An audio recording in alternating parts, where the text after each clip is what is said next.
양도세에서 가장 중요한 건 1세대 1주택 비과세입니다. 이 중 1주택에 대해서는 지난 영상들에서 다뤄봤고요. 오늘은 1세대에 대해 알아볼게요. 세대란 동일 주소에서 생계를 같이 하는 가족을 의미해요. 가족에는 배우자, 직계존비속, 형제자매가 포함되고 이모나 고모 등 친척은 포함되지 않아요. 주의할 점은 배우자는 이혼 전까지는 아무리 따로 살더라도 무조건 동일 세대로 봅니다. 혼인신고를 하지 않은 사실혼 관계인 경우 배우자로 보지 않습니다. 세대에서 가장 중요한 것은 세대분리 인정 요건을 확인하는 것입니다.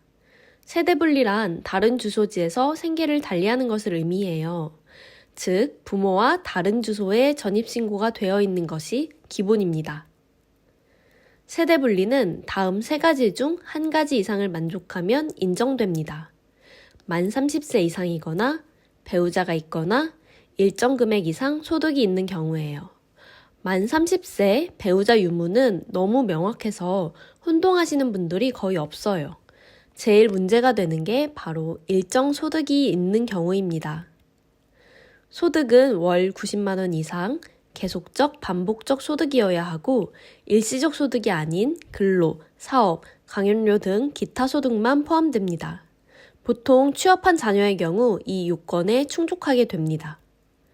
가장 문제가 되는 케이스는 대학생 자녀입니다. 학업 중이며 아르바이트를 하는 자녀가 월 100만 원의 소득을 얻는다면 세대분리가 가능할까요? 이 경우에는 세대분리로 인정해주지 않습니다. 아르바이트비로 주택 관리와 독립된 생계를 유지하고 있다고 보지 않기 때문이에요. 따라서 학업 중이며 취업 전 자녀의 경우에는 세대분리가 되지 않는다라고 보는 것이 좋습니다. 또 다른 예시를 들어볼게요. 부모와 자녀 각 1주택씩 보유 중인 1세대가 있습니다. 1세대 2주택인 상황이죠. 이때 부모가 보유한 주택을 매각할 예정입니다. 이에 양도일 직전에 자녀를 세대분리시켰어요. 실제 따로 생활까지 했습니다.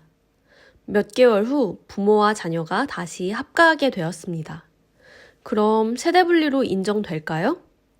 이런 경우 일시적 퇴거로 보고 세대분리로 인정되지 않습니다. 따라서 기존에 매각한 부모님의 1주택은 비과세 혜택을 받지 못하게 됩니다. 그렇다면 몇 년이 지난 후 다시 합가하면 일시적 퇴거로 보지 않을까요? 명확히 명문화된 규정은 없어요. 다만 판례에서는 5개월 후 합가한 경우도 일시적 퇴거로 보고 있습니다. 따라서 안전하게 세대분리를 할 예정이면 주택 매각 예정일 한참 전에 미리 세대분리를 마치고 세대분리 후 최소 1년 이상은 합가하지 않는 것이 안전합니다. 오늘 영상 내용 정리하고 마무리할게요. 세대는 동일한 주소에서 생계를 같이 하는 가족이다. 가족은 배우자, 직계존비속, 형제자매이고 배우자는 이혼 전까지는 따로 살더라도 동일 세대이다. 세대분리는 다른 주소지에서 생계를 달리하는 것을 의미해요. 다음 3가지 중 1가지 이상을 만족하면 세대분리로 인정됩니다. 만 30세 이상이거나 배우자가 있거나 월 90만 원 이상의 계속적, 반복적 소득이 있는 경우입니다. 영상 내용 도움되셨다면 좋아요, 구독 부탁드리고요. 궁금하신 점은 댓글 남겨주세요. 그럼 오늘도 행복한 하루 보내세요.